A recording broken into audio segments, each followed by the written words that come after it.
Hello, this is Chef John from foodwishes.com with pulled chicken sloppy joes. That's right, I'm going to show you how to make what I like to call sloppy chickens, which are basically a cross between a pulled pork sandwich and a classic ground beef sloppy joe. Except this delicious chicken-based version is way easier than both of those. And by the way, don't let the name fool you. We are not actually going to need to pull any chicken, since as you're going to see, the chicken actually pulls itself. So with that, let's go ahead and get started by adding a little bit of olive oil or vegetable oil to a saucepan, on top of which we will add a whole bunch of finely minced or crushed garlic. And then besides our garlic, we will also add some diced onion, as well as some brown sugar, some kosher salt, or any kind of salt, some freshly ground black pepper, and of course a little touch of cayenne just to stay in shape. And then on top of all that, we will add 2 pounds of boneless, skinless chicken thighs. And I don't want you to cut them. I don't want you to trim off any fat. Okay, I don't want you to do anything except toss those in, and then top it with some ketchup, which as you probably know is the cornerstone to any great sloppy joe recipe. And then we will finish up with some Dijon mustard, which really is key here, since we need that tangy sharpness to cut through the sweetness. And then we'll also do a little bit of Worcestershire sauce, as well as more than a little bit of hot sauce. Okay, I like my pulled chicken sloppy joes to have a little bit of heat. And basically that is it. We are also going to add some water, but not quite yet, because what we'll do is place this on high heat. And what we'll do before we add any more liquid is wait until we can hear that garlic sizzling in the oil in the bottom of the pan, which by the way is why I want you to add the ingredients in the exact order I did.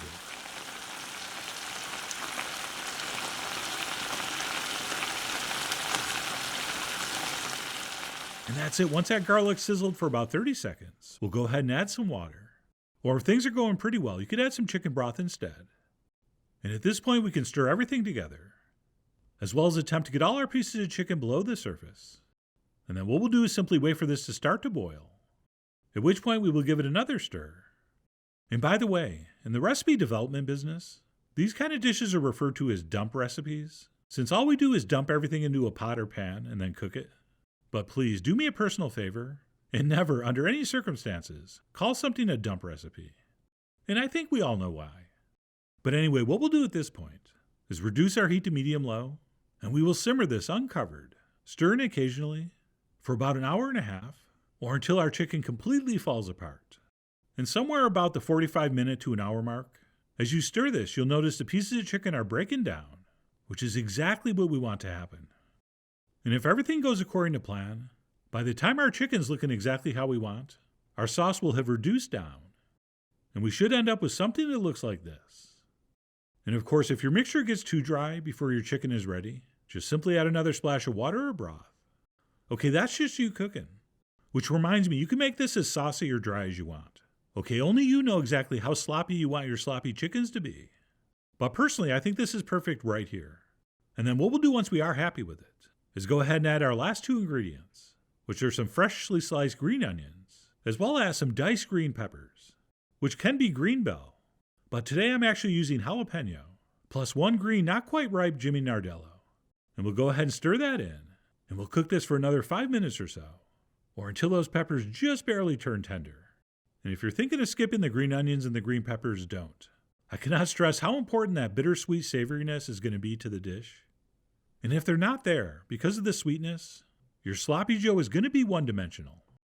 And that's it. It's time to review our Is This Done checklist, which is, did our chicken fall apart? Check. Did our sauce reduce to the perfect texture? Check. And did our pieces of green pepper just barely turn tender? And at this point for me, that was also a check. Which leaves us with one last thing. Did we check it for seasoning? And mostly we're checking for salt, but maybe you want to spice it up a little more as well. And that's it. Once we're happy with how it looks, feels, and tastes, we'll go ahead and pull that off the heat and serve up a generous portion on a hamburger bun, which I highly recommend you toast and butter first. Okay, this mixture is fairly moist, so not only will that taste good, but it will help insulate the bun. But anyway, you decide. I mean, you are, after all, the Charles Dickens of your sloppy chickens. And speaking of great expectations, no matter what you serve this on, expect it to be great, especially finished off with another pinch of green onions. And that's it, our pulled chicken sloppy joe is ready to enjoy.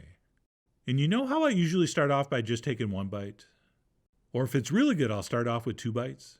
This time I took 3 bites. That's how good this is. And basically what we're enjoying here is something that has the texture of and eats exactly like a pulled pork sandwich, but with the flavor profile of a classic grade school cafeteria sloppy joe. And yes, feel free to eat this with a fork if you want, but I generally just use mine to wrangle the meat back on the bun. And the fork's basically just around so I can eat my beautiful pickle and potato salad. But anyway, suit yourself, since there is no wrong way to eat a sloppy chicken. And if you've never had a sloppy joe before, yes, this meat is a little bit on the sweet side. And if you're not into that, you can always dial back the brown sugar a little bit. But along with the hot sauce and the green peppers, while it is a little bit sweet, I do think it's nicely balanced. Oh, and I should mention, if you do prefer the much wetter, much sloppier version of sloppy joe, and you do want to eat this with a fork and have it be a lot saucier, all you need to do about halfway through the cooking time is pop a lid on your pan so that sauce doesn't reduce as much. And you really can make this as saucy as you want. But anyway, that's it. What I'm calling a pulled chicken sloppy joe.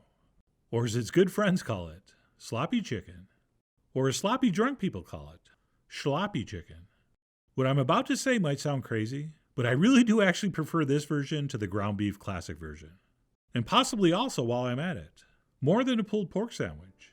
And above and beyond taste and texture, what this has over both those recipes is that it's incredibly simple and easy to make. Okay, all we do is dump everything in a pan, cook it, and we eat. And what don't we do? That's right, call it a dump recipe.